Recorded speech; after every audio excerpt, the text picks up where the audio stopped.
Today, President-elect Donald Trump will visit President Obama at the White House. The meeting comes after a campaign more than a year in the making that was both close and contentious.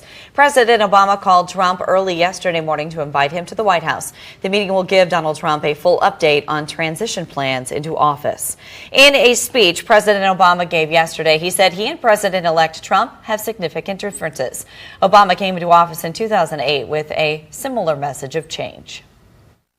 We have seen so much, but there's so much more to do.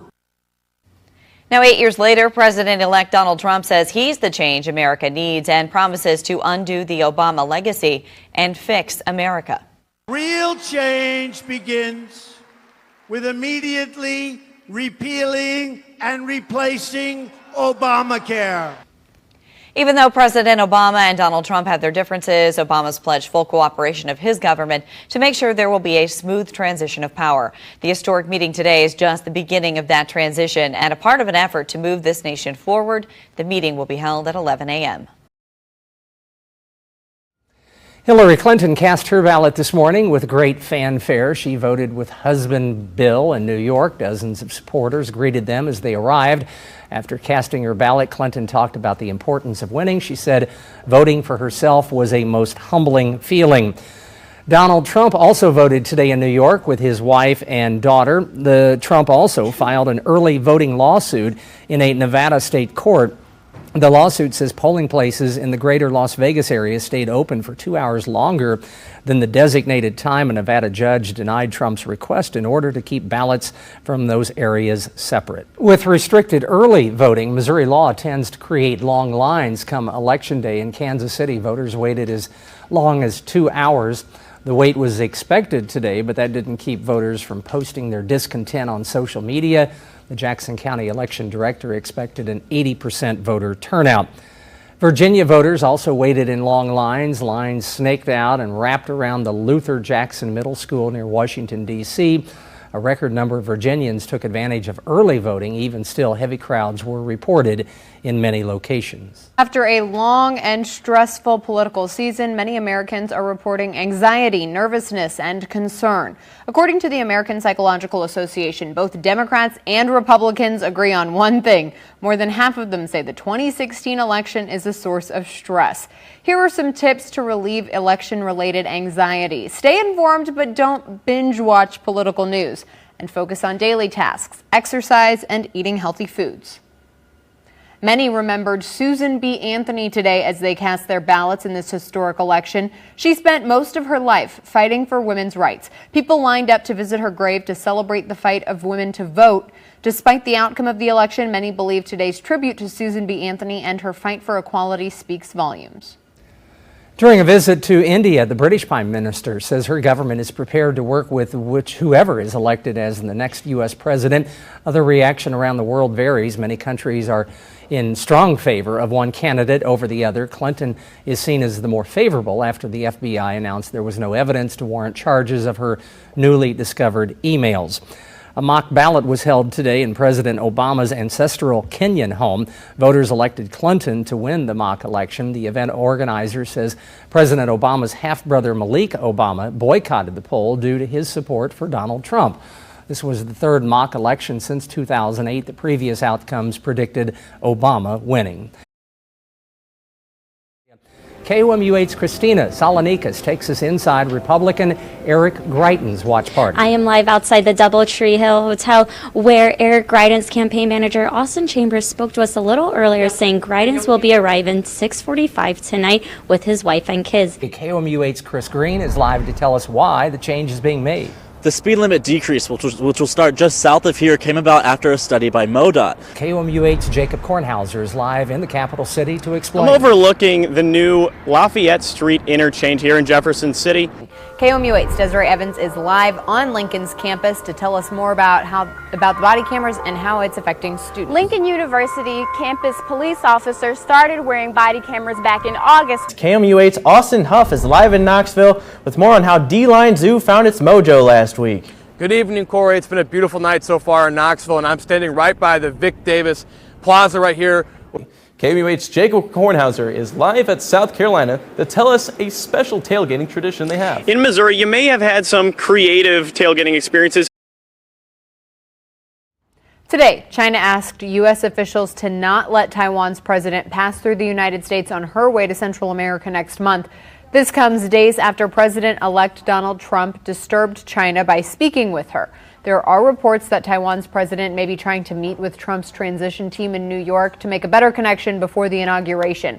China considers Taiwan a province and repeatedly warned other countries against formal contact. House Speaker Paul Ryan said today it was prudent for Trump to speak with Taiwan's president. He told reporters he spoke to the president of Taiwan when she was transferring planes a couple months ago.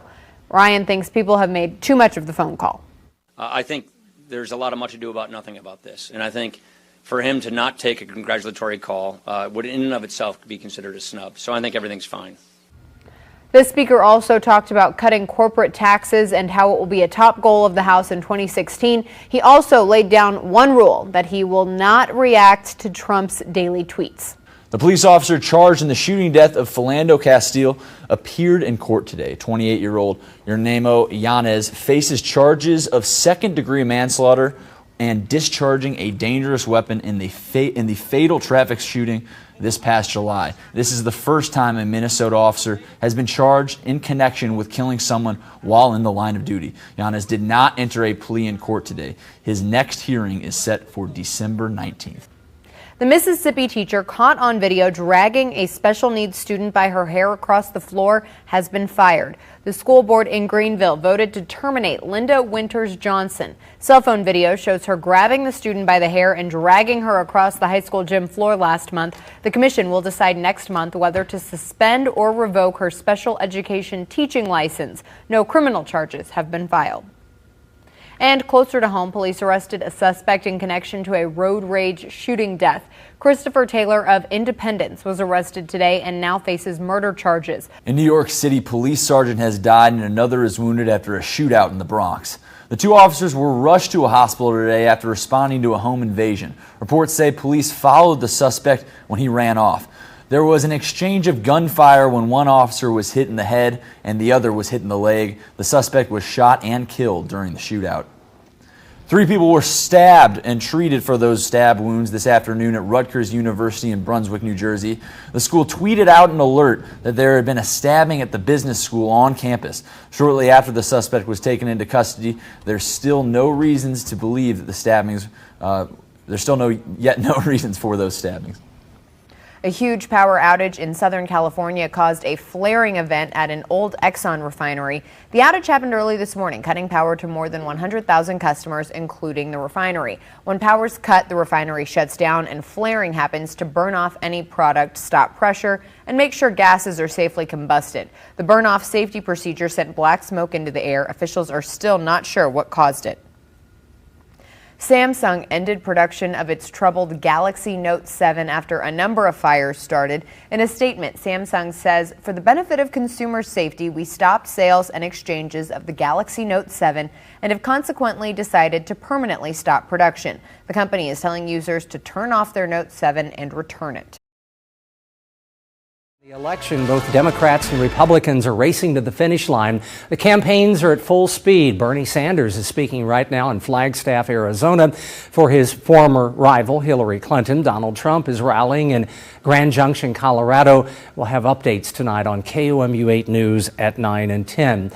Here's what's happening right now. 2 Missouri police officers are recovering after being shot this afternoon. The 2 officers were responding to a disturbance call right before 3 p.m. Authorities say that's when the suspect came out of his house and opened fire. Both officers were hit in the face, shoulder, and arms from a 12-gauge shotgun. Police say the suspect surrendered and was taken into custody.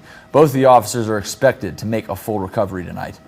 Here's what's happening right now. President Obama is in Greensboro, North Carolina, stumping for Hillary Clinton. He's expected to talk about the high stakes of November's election for North Carolina families. Here's what's happening right now. Anti-Trump protests are happening in cities across the country tonight. Many protesters refuse to accept his victory. Tonight marks the 3rd night of demonstrations. Students are gathering on college campuses and others are marching through city streets. Trump went on Twitter today dismissing what he calls professional protesters incited by the media, but hours later praised their passion. 3 teenagers are in custody after Governor-elect Eric Greitens' wife was robbed at gunpoint last night in St. Louis.